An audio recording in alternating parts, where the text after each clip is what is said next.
व्यक्ति विशेष में आज आखिर बुंदेलखंड का शेर क्यों कहे जाते थे पूर्व मंत्री स्वर्गीय हरनाम सिंह राठौर। नमस्कार, मैं हूं शिवा पुरोहित और आप देख रहे हैं सागर टीवी न्यूज STVN इंडिया। साल था 1985। सागर के सदर में बंगला नंबर 1 पर बीजेपी नेताओं की अक्सर होने वाली बैठकों में से आज होने वाली बैठक थोड़ी खास थी। बैठक में शामिल होने आए बीजेपी के सभी नेता, जनसंघ और बाद में बनी बीजेपी के वरिष्ठ और सर्वा नेता दुलीचंद राठौर के अपने कमरे से निकलने का इंतजार कर रहे थे। इसी दौरान दुलीचंद राठौर के तीनों बेटों में से सबसे बड़े बेटे हरनाम सिंह राठौर और बीजेपी के नेताओं के बीच कुछ गंभीर बातचीत चल रही थी। हरनाम सिंह राठौर युवा थे और अपने पिता की तरह ही दबंग और गंभीर भी। वो बीजेपी संगठन के मौजूदा नेताओं की बातें चुपचाप सुन रहे थे और बार बार ये कहते दिख रहे थे कि पिताजी नाराज होंगे, मैं दस्तखत नहीं करूंगा। इन नेताओं में एक नेता कोमल चंद भंडारी भी थे। साल 2018 में दिए एक इंटरव्यू में उन्होंने बताया था कि वो बार बार हरनाम सिंह राठौर को कह रहे थे कि तुम्हें चुनाव लड़ना है, तुमसे अच्छा कैंडिडेट वहां और कोई नहीं होगा। लेकिन वो हर बार ये कहते हुए मना करते जा रहे थे कि पिताजी बहुत नाराज होंगे, मैं दस्तखत कहीं नहीं करूंगा। लेकिन इसके बावजूद भी कोमल चंद भंडारी ने एक तरह से जबरन उनसे एक कोरे कागज पर दस्तखत करा लिए, ये कहते हुए कि वो किसी और के समर्थन के नाम पर दस्तखत कर सकते हैं। लेकिन बाद में ये कागज आगे चलकर उनका बंडा विधानसभा से मैंडेट बनता है। मिलना था तो पिताजी विरोध में थे। मेरा हम कह रहे हम दोगे, हम दस्तखत करा लिया है। हमने नहीं करने लड़ दे चुनाव नहीं आता था तो हम मालूम दादा वत ना रहे तो हमने नहीं, हम कभी कहीं लड़े आप लड़ा तो आप एक कागज पर समाधान में तो दस्तखत कर दो फलान कैसे कर दे समाधान टिकट दो जीत भी गए। उधर जब ये सभी बातचीत चल रही थी, इसी बीच दुलीचंद राठौर अपने कमरे से निकलकर सबसे मिलने उनके बीच आते हैं। बीजेपी के तमाम नेता साल 1985 के विधानसभा चुनाव से पहले प्रत्याशियों के चयन को लेकर चर्चा करने राठौर बंगले में इकट्ठा हुए थे। उस वक्त उन लोगों में मौजूद कोमल चंद भंडारी बताते हैं कि राठौर बंगला बीजेपी और संघ का एकमात्र ठिया हुआ करता था। सारे निर्णय और पार्टी की गतिविधियां वहीं से संचालित होती थी। उस दिन भी विधानसभा सीटों के लिए एक के बाद एक दावेदारों के नाम पर चर्चा हो रही थी। जब बात बंडा विधानसभा की आई तो हम लोगों ने वहां दुलीचंद राठौर के बड़े बेटे हरनाम सिंह राठौर को बंडा विधानसभा से उम्मीदवार बनाए जाने का सुझाव दिया। लेकिन दुलीचंद राठौर इसके पूरी तरह खिलाफ थे। उन्होंने ये सुनते ही तुरंत इनकार कर दिया। दरअसल इसके पीछे की वजह कोमल चंद भंडारी बताते हैं कि दुलीचंद राठौर खुद 2 बार साल 1957 और 62 में सागर और सुर्खी विधानसभा से जनसंघ के जमाने में चुनाव हार गए थे। इसके बाद से वो खुद और अपने परिवार से किसी को चुनावी मैदान में उतारने के वो पूरी तरह खिलाफ थे। दुलीचंद राठौर भी चुनाव हार गए थे, नहीं लड़े तो कसम खा ली थी हम नहीं लड़े। उन्होंने तो पहले चुनाव हार गए थे, सोने का हमें लड़ने नहीं है चुनाव। लेकिन इसके बाद जब बीजेपी नेताओं ने उन्हें काफी मनाया तो उनके पास खड़े हरनाम सिंह राठौर की तरफ देखते हुए उन्होंने पूछा कि तुम क्या कहना चाहते हो। इस पर हरनाम सिंह राठौर चुप हो जाते हैं। राजनीतिक इतिहास में रुचि रखने वाले लोगों के मन में अक्सर ये सवाल आता है कि आखिर हरनाम सिंह राठौर के लिए सभी ने बंडा विधानसभा को ही क्यों चुना। तो इसके पीछे की 2 बड़ी वजह दिखाई पड़ती हैं। एक तो ये कि राठौर परिवार का बीड़ी का कारोबार था। उनकी ब्रांचें वैसे तो सागर जिले में लगभग सभी जगह थी, लेकिन बंडा क्षेत्र में उनका स्वरूप अच्छा था और हरनाम सिंह राठौर अक्सर अपने कारोबार की देखरेख के लिए बंडा क्षेत्र जाया करते थे। ऐसे ही उनके करीबी और बीजेपी के वरिष्ठ नेता हरिराम सिंह अपनी पहली मुलाकात को याद करते हुए बताते हैं, एक बार बंडा की बीड़ी ब्रांच पर पहली बार उन्होंने हरनाम सिंह राठौर को देखा। तब उनके साथ 4 से 5 गनमैन थे। वो ऊंचे कन्नों की शर्ट और पैंट पहने हुए थे। उनका व्यक्तित्व बेहद प्रभावशाली था। उस वक्त इलाके में उनका जबरदस्त चरचराटा था। लोग उनसे बहुत खौफ खाया करते थे। वहीं हरनाम सिंह राठौर के बंडा विधानसभा से चुनाव लड़ने की जो दूसरी वजह थी, वो थी तत्कालीन कांग्रेस विधायक से उनके परिवार के बीच हुआ एक घटनाक्रम। हरिराम सिंह यहां बताते हैं कि एक बार किसी बात को लेकर हरनाम सिंह राठौर के छोटे भाई का बंडा में एक ठाकुर परिवार से झगड़ा हो गया था। इस मामले में तत्कालीन स्थानीय कांग्रेस विधायक प्रेम नारायण मिश्रा ने पुलिस पर हरभजन सिंह राठौर यानी हरनाम सिंह राठौर के छोटे भाई पर कार्रवाई करने का दबाव बनाया था। इस वजह से उन पर मुकदमा भी दर्ज हो गया था। ये बात राठौर परिवार को बहुत बुरी खली और एक तरह से वो चुनाव में प्रेम नारायण मिश्रा, जो उस वक्त कांग्रेस के विधायक थे, उन्हें मात देकर सबक सिखाना चाहता था। इसलिए ये भी एक कारण बना बंडा विधानसभा से हरनाम सिंह राठौर के चुनाव लड़ने का। उनका बंडा विधानसभा क्षेत्र में एक घटना घटी है। उनके छोटे भैया जा रहे थे बीड़ी का हफ्ता बांटने के लिए मगरदा, और उनका झगड़ा हो गया लोकल में हमारे यहाँ रीछे के ठाकुरों से। और उस झगड़े के कारण उनके लिए उस समय हमारे तत्कालीन जो विधायक थे हमारे मिश्रा जी, प्रेम नारायण जी मिश्रा, उनने उनको उसमें दबिश दी। तो उनको 191 बंद कराया, उन पर 307 लगाई और उसके बाद उनका दिमाग फिर घूमा कि अब हमें चुनाव लड़ना पड़ेगा। दुलीचंद राठौर मुख्यतः बीड़ी उद्योगपति थे। बुंदेलखंड में कई दशकों तक राठौर परिवार एक तरह से जनसंघ और बाद में बीजेपी का सर्वोसर्वा बना रहा। उनकी बीजेपी में तूती बोलती रही। राठौर परिवार बीजेपी का सब कुछ था। पैसा, गाड़ी, चुनावी प्रबंधन, यहां तक कि सभी संसाधन राठौर बंगले से ही उपलब्ध होते थे। यहां से ही पार्टी की सारी गतिविधियां संचालित होती थीं। वहीं हरनाम सिंह राठौर जब राजनीति में आए तब उन्होंने भी अपने पिता की तरह बीजेपी को आगे बढ़ाया। अपने इरादों के पक्के, जिंदा दिल और निडर स्वभाव वाले हरनाम सिंह राठौर की दबंगता का लोहा वैसे तो तब सभी मानते थे, लेकिन जब उन्होंने मशहूर डाकू गब्बर सिंह का आत्मसमर्पण खुद की दम पर अकेले कराया तो उनकी हस्ती एक मिसाल बन गई। दरअसल बुंदेलखंड इलाके में काफी डाकू सक्रिय थे। 80 और 90 के दशक से पहले यूपी बॉर्डर से लगे हुए सागर के इलाके में डाकुओं की काफी दहशत थी। जब हरनाम सिंह राठौर विधायक बने तब इस इलाके के लोगों ने इस समस्या को लेकर अक्सर उनसे शिकायत करना शुरू किया।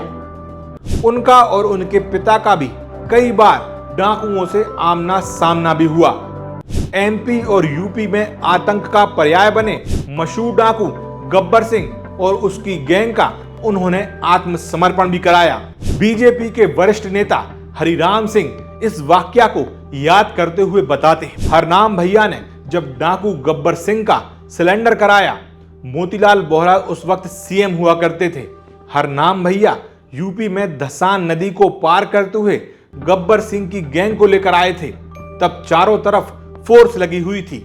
उस वक्त उनके साथ कुछ भी हो सकता था। वो अकेले जीप लेकर यूपी में उस पार गए, पूरी गैंग को लेकर धसान नदी को पार करते हुए एमपी में वापस आए। गब्बर सिंह को सिलेंडर कराया था तो चारों तरफ फोर्स लगी थी। मोतीलाल वोरा सीएम थे, कल सिलेंडर होना है, और वो यूपी के उस तरफ से धसान के पानी में से और फोर्स लगी और गब्बर सिंह की गैंग को साथ लेके आए थे मध्य प्रदेश में। वो समय ऐसा था कि कुछ भी हो सकता था। बंडा के बीला रेस्ट हाउस पर पहुंचे। उस वक्त तत्कालीन एसपी ने उनसे पूछा कि गब्बर सिंह कहाँ है, तो उन्होंने कहा कि सबसे पहले मैं थक गया हूं, भूख लगी है, खाने का प्रबंध कीजिए। फिर जब भोजन खत्म हुआ तो उन्होंने एसपी से कहा, जाकर खबर कर दीजिए कि गब्बर सिंह मेरे साथ है। कल 11:30 बजे गब्बर सिंह और बाकी के सभी डाकू आत्मसमर्पण करेंगे। वो आ गए। जब 11 साढ़े 11 बजे बीला रेस्ट हाउस पहुंच गए तो जो और अधिकारी पहुंचे थे उन्होंने कहा गब्बर सिंह कहाँ हैं, कल अब हल्ला मत करो, अब जल्दी से खाना की व्यवस्था करो क्योंकि भूख बहुत दिन भर पूरा निकल गया। तो बढ़िया खाना बना हुआ, खाना पीना खाया। फिर उन्होंने बताया गब्बर सिंह यहीं हैं, बैठे हैं, आप खबर कर दो। रात सुबह 11:30 बजे मंच पे हम उनको मोतीलाल वोरा के सामने सिलेंडर करा। इस आत्मसमर्पण के बाद हरनाम सिंह राठौर को बुंदेलखंड के शेर के टाइटल से नवाजा गया। उन्हें बुंदेलखंड का शेर बुलाया जाने लगा। इसी वजह से इलाके के डाकुओं का न सिर्फ खौफ खत्म हुआ बल्कि आगे चलकर पूरी तरह उनका सफाया भी हुआ। जब तक इलाके में डाकू रहे तब तक डाकुओं के अंदर हरनाम सिंह राठौर का खौफ देखा गया। इसी खौफ से जुड़ा एक और किस्सा सुनाते हुए हरिराम सिंह बताते हैं, एक बार हरनाम भैया और मैं दोनों तेंदुपत्ता के सीजन में जंगल गए। रात के वक्त उन्होंने अपनी टॉर्च यानी सर्च लाइट निकालकर चालू की, तभी सामने से एक और टॉर्च की रोशनी उनकी तरफ आई। हरनाम भैया ने खुद की तरफ टॉर्च की लाइट आते देख कहा कि इस तरह से अगर सामने वाला भी टॉर्च की लाइट काउंटर करे तो इसका मतलब चैलेंज देना होता है। वो थोड़ी देर सतर्क हुए। जैसे ही सामने वाली टॉर्च की लाइट उनकी तरफ आई तो सामने से करीब 7 से 8 बंदूकधारी डकैत आ गए। उन्होंने हरनाम भैया को देखा और सकपका गए। डाकुओं ने उनसे राम राम की और कहा कि भैया आप थे, जिस पर हरनाम सिंह राठौर ने 2 टूक शब्दों में कहा कि तुम लोग कुछ ज्यादा ही बढ़ गए हो, तुम लोग सर्च लाइट से काउंटर कर रहे थे, आज तो ठीक है, आइंदा कभी काउंटर किया तो सीधा गोली मार दूंगा। मराठा से गाड़ी डाली। अक्सर वो जंगल से निकलते थे, सर्च लगा लेते थे। तो सर्च लगाई, जैसे ही उनने सर्च लगाई तो दूसरी तरफ से भी सर्च आई। अब अपन तो नहीं जानते थे, फिर उन्होंने बताया कि सर्च मानने से अगर कोई सर्च काउंटर कर रहा है माने चैलेंज होता है। अपन ने सर्च मारी, उधर से कोई सर्च मारे माने चैलेंज है कि तुम हो कौन है, कैसे चला रहे। तो इनने लगातार इनने मारी, वो सर्च आती गई, नहीं पाए। अब जब उधर देखा तो वो गैंग थी। तो गैंग जैसे ही पास आ गई तो जब उनकी नजर पड़ी, अरे कहने भैया आप जयराम जी की, कहने यार तुम लोग अब कुछ ज्यादा बढ़ गए हो कहीं। भैया ने कहा कि नहीं, भैया ने तो सर्च को तुम काउंटर कर रहे हो, हमें इस बात की कभी परवाह नहीं, लेकिन आइंदा कभी सर्च को काउंटर की तो आज तो छोड़ रहा हूं, मैं गोली चला दूंगा। ऐसा ही बिल्कुल। ऐसा नहीं कि सिर्फ हरनाम सिंह राठौर ही निडर थे, उनके पिता दुलीचंद राठौर का भी एक बार इसी तरह डाकुओं से सामना हो गया था। दरअसल एक बार दुलीचंद राठौर अपने साथियों के साथ बीड़ी के तेंदुपत्ता के जंगल देखने के लिए जा रहे थे। तभी लौटते वक्त रात हो गई। कुछ डाकुओं ने रात के अंधेरे में उनकी गाड़ी को घेर लिया। उनके साथ उस वक्त कोमल चंद भंडारी भी थे। वो बताते हैं कि हम 4-5 लोग थे। दुलीचंद जी को देखते ही डाकुओं ने उन्हें घेर लिया। वो डाकू मूरत सिंह और उसकी गैंग थी। डाकुओं ने उनसे कहा कि सेठ तुम्हारी कब से तलाश थी, बहुत दिनों बाद तुम हाथ आए हो, अब चुपचाप से पैसा दे दो। वो हमें एक खदान में ले गए, वहां बंधक बना लिया। हम सभी डर रहे थे, लेकिन दुलीचंद जी राठौर डाकुओं से भिड़ने उतारू थे। वो इतने निडर थे, जब एक डाकू ने उनकी तरफ बंदूक तानते हुए कहा कि उन्हें पैसा चाहिए, तब दुलीचंद जी ने पैसे देने से साफ मना करते हुए कहा कि मुझे गोली मार दो, लेकिन मैं एक भी पैसा नहीं दूंगा। राठौर जी के हमारे मजेदार भाई बहुत शिकारी तो हैं, गुस्सेल भी हैं, और हम वो भी घटना मान के डाकू मूरत सिंह वो बहुत दिन से पकड़ में फिर रहे थे, पेंशन पैसा लेने, बड़े आदमी कैसे लंका करें। हम डाकू मूरत सिंह हम थे उनके साथ। उस दिन एक गोकल खटेक था और एक तो 3 राठौर जी के साथ थे। तो दमोह के बटेगा जंगल में, और एक जंगल भी लेती थी पत्ती, बीड़ी पत्ती। अब हमारे संगे जो आदमी था गोकल, वो पीता था बीड़ी, तो गाड़ी के पीछे बीड़ी पी रहे थे। इतने में इनको राठौर जी को ये दिख गया कि कोई खा के कपड़े पहने बंदूक लिए आ रहा। तो उन्होंने आवाज़ दी गोकल। इतने में एक आ रहा था, दूसरा इस तरफ से आ रहा, तीसरा इस तरफ से आ रहा, 2 उस तरफ, 4-5 थे, 4-5 घेर लिया। जैसे घेर लिया तो इन्होंने उठाई बंदूक, दुलीचंद राठौर नहीं ऐसे उन्होंने बस राठौर जो रन दो कर रख दो नीचे। नीचे रख दे। 5-6 जनों ने घेर लिया, कहले रख दे। कहले बहुत दिन मिले हो तो बहुत दिन से सोच रहे थे, तो हम तो थे ना वहीं, तो का है अब दे रहे कि नहीं दे रहे, मैं तो नहीं दूँगा। सुनो आगे किया, 4-5 गड्ढा के एक खदान में ले गए, उनको ते ये तेचा ने राठौर जी शिकार, कहला आप गोली मार दो, हम तो नहीं देंगे। कहला आप गोली मानो हम तो नहीं देते, कहने मैं तो नहीं दूँगा। अरे हरनाम सिंह राठौर की दबंगता और उनका अपने लोगों के लिए अड़ जाने वाला रवैया सभी जानते थे। एक बार किसी मांग को लेकर जब बंडा में आंदोलन हुआ और लोग चक्का जाम कर रहे थे, उसी वक्त सागर जिले के एसपी महान भारत थे और कलेक्टर अरुणा शर्मा थी। इन दोनों ने इस चक्का जाम को बहुत हल्के में लिया। एसपी अपनी गाड़ी की तरफ बढ़े और उस पर जाकर बैठ गए और ड्राइवर को आदेश दिया कि कार चालू करे और आगे बढ़ाए, जो भी सामने आए उस पर गाड़ी चढ़ा दे। ये बात सुनकर धरने पर बैठे हरनाम सिंह राठौर वहां सड़क पर पहुंच जाते हैं, अपनी शर्ट के सारे बटन खोल लेते हैं और दहाड़ते हुए एसपी को चेतावनी देते हैं कि अगर मर्द हो तो मुझ पर गाड़ी चढ़ाओ। बंडा में चक्का जाम कर रहे थे समस्याओं को लेकर। उस समय महान भारत साहब एसपी थे, मैडम अरुणा शर्मा यहाँ की कलेक्टर थी। तो इन लोगों को ये लगा कि चक्का जाम खुलवाना 2 मिनट का काम, तो ये लोग गए। तो महान भारत साहब का उस समय 2 तीसरी पोस्टिंग थी, तो जवान थे अच्छा जरा, तो उनने गाड़ी में बैठे स्टार्ट की और कहने लगे और से हाँ ठीक है, मैं देखता हूँ कैसे कौन रोकता है, चक्का जाम तो अब भी खुलेगा। जैसे उनने ये माइक लेके कहा कि सब हट जाए, मैं चक्का गाड़ी चला रहा हूँ, अगर बीच में आ गया तो गाड़ी चला दूंगा। तो उस समय जैसे हरनाम भैया ने सुना, तो सबसे पहले हम लोग 7 लोग बैठे थे, हरनाम भैया खड़े हुए, रोड पे आए, उनके साथ सब लोग रोड पे आ गए, अपने पूरे बटन खोले और कहा माइक लेके, अगर मर्द हो तो गाड़ी ले आओ, मैं खड़ा हूँ, मुझे मारो ना, अगर मर्द हो तो। 2-3 बार उन्होंने चेतावनी दी। जब उनको लगा किसी ने उनके कान में से कुछ कहा लगा, तो फिर नीचे उतारे आए। कल्याणी विधायक जी, मेरा आशा ये नहीं था। ऐसे ही एक दिन एसपी कार्यालय में जिले की कानून व्यवस्था को लेकर एक बैठक चल रही थी। इस बैठक में राजनीति से जुड़े जिले के तमाम बड़े नेता मौजूद थे। इन नेताओं में विधायक रहते हुए हरनाम सिंह राठौर और बीजेपी के संगठन मंत्री कोमल चंद भंडारी भी थे। बैठक जैसे ही खत्म होती है, अचानक हरनाम सिंह राठौर अपनी कुर्सी से खड़े होते हैं और कोमल चंद भंडारी की तरफ इशारा करते हुए जोर से कहते हैं कि एसपी साहब, ये हैं कोमल चंद भंडारी, अगर इनकी हत्या होती है तो मेरा नाम आज से ही आरोपियों में लिख लिया जाए। ये सुनकर वहां बैठे आधे लोग दंग रह जाते हैं और आधे लोग हंसने लगते हैं। दरअसल हुआ यूं कि एक तरफ हरनाम सिंह राठौर की छवि दिन ब दिन मजबूत होती जा रही थी, वहीं सागर जिले में बीजेपी धीरे धीरे मजबूत हो रही थी, तो पार्टी के भीतर इंटरनल पॉलिटिक्स भी बढ़ने लगी थी। संगठन और सत्ता दोनों में मजबूत पकड़ रखने वाले राठौर स्पष्टवादी थे।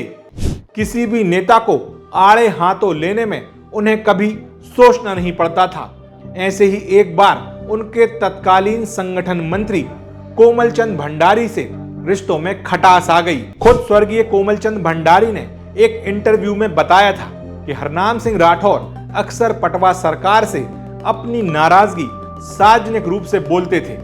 संगठन मंत्री रहते हुए कोमल चंद भंडारी ने कई बार पार्टी हाईकमान से हरनाम सिंह राठौर की इस बात की शिकायत की। ऐसे ही एक बार वो एक चिट्ठी में शिकायत लेकर बीजेपी के बड़े नेताओं के पास पहुंचे और जब लौटकर वापस आए और उनकी मुलाकात हरनाम सिंह राठौर से हुई, तब हरनाम सिंह राठौर ने कोमल चंद भंडारी को वो चिट्ठी दिखाते हुए कहा कि भंडारी जी, क्यों परेशान होते हो, हमें ही बता दिया करो हमसे क्या शिकायत है, हम खुद उसे ठीक कर देंगे। ये सुनकर कोमल चंद भंडारी दंग रह गए। लेकिन इस घटना के बाद कोमल चंद भंडारी के मन में एक डर बैठ गया, कहीं हरनाम सिंह राठौर गुस्से में आकर उनके साथ कुछ गलत ना कर दें। आलम यह था कि उन्हें लगने लगा कि हरनाम सिंह राठौर उन्हें निपटा देंगे। इस डर के चलते उन्होंने जेब में एक पर्ची रखकर घूमने की बात को प्रचारित किया, जिसमें लिखा हुआ था, अगर मुझे कुछ भी होता है या मेरी हत्या होती है तो उसके लिए जिम्मेदार हरनाम सिंह राठौर होंगे। हरनाम सिंह हमारे खूब खटपट, खूब खटपट।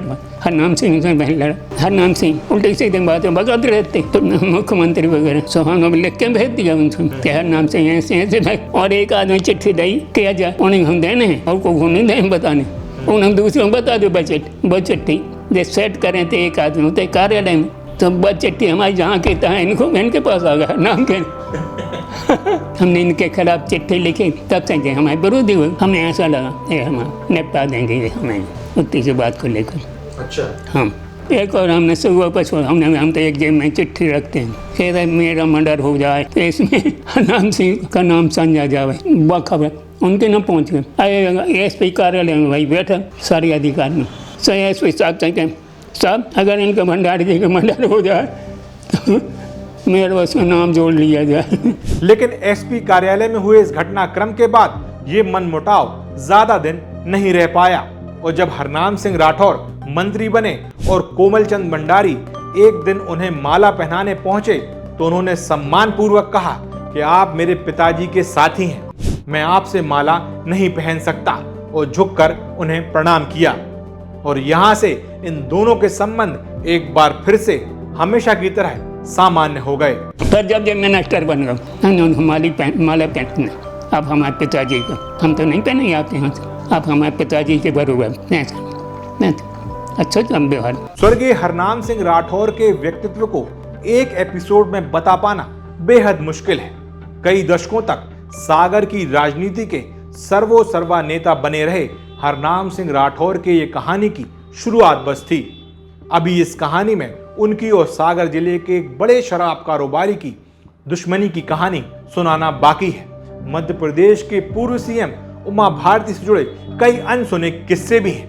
एक गोलीकांड के बाद एक झटके में मंत्री पद छोड़ देने का उनका साहस, मौका मिलने पर भी मध्य प्रदेश का मुख्यमंत्री बनने का प्रस्ताव हाथ से जाने देना, जैसे कई सारे अध्याय बताना आपको अभी बाकी है। व्यक्ति विशेष के दूसरे भाग में आप सभी को इन कहानियों से रूबरू कराऊंगा। तब तक के लिए मुझे इजाजत दीजिए। मैं हूं आपका अपना शिवा पुरोहित, जो राजनीति और इतिहास से जुड़े किस्से और कहानियां आपके बीच लेकर आता हूं। अगर आपको पसंद आती हैं ऐसी किस्से और कहानियां तो सागर टीवी न्यूज STVN इंडिया के सभी चैनल को सब्सक्राइब करें, फॉलो करें, लाइक करें। साथ ही अगर आप इन सभी किस्से कहानियों को एक ही जगह देखना चाहते हैं तो आप YouTube पर, Facebook पर, Instagram पर शिवा पुरोहित के पेज पर जाएं और जाकर उसे लाइक, फॉलो और सब्सक्राइब करें। आपको सभी ये स्पेशल प्रोग्राम वहां पूरी तरह देखने को मिल जाएंगे। नमस्कार।